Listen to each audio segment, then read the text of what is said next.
Hello friends, Rituj आणि Priya's foodie life चॅनलवरती तुमचे खूप खूप स्वागत आहे. तर आज आपण झटपट अशी तिळाची चटणी कशी बनवायची ते बघणार आहेत.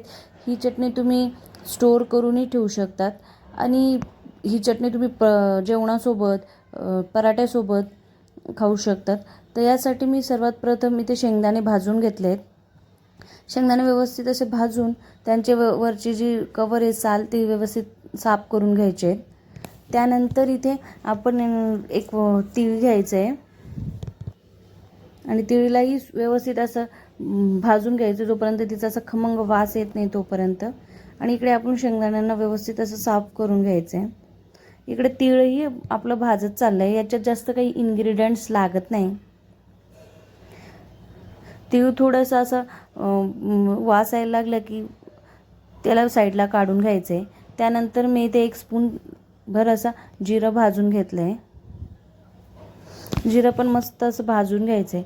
त्यानंतर एका मिक्सरच्या भांड्यात आपण जे भाजलेलं जिरं होतं ते आणि जे 1 वाटी आपण तीळ घेतलेले त्या तीळला याच्यामध्ये ट्रान्सफर करून घ्यायचं आहे.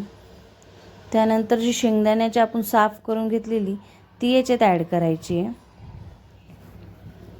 आणि 8-9 लसणाच्या पाकळ्या घ्यायच्या आहेत. इथे तुम्ही आता तुमच्याकडे जर लाल सुक्या मिरच्या असतील तर तुम्ही त्याही ॲड करू शकतात. मी इथे एक अर्धा चम्मच मीठ घेतलं आहे आणि लाल तिखट घ्यायचं आहे. लाल तिखट तुम्ही तुमच्या आवडीनुसार कितपत तुम्हाला तिखट हवं आहे त्यानुसार तुम्ही कमी जास्त करू शकतात. आता या चटणीला बारीक करून घ्यायचं आहे मिक्सरमध्ये. वा, ही बघा अशा पद्धतीने आपली चटणी रेडी आहे.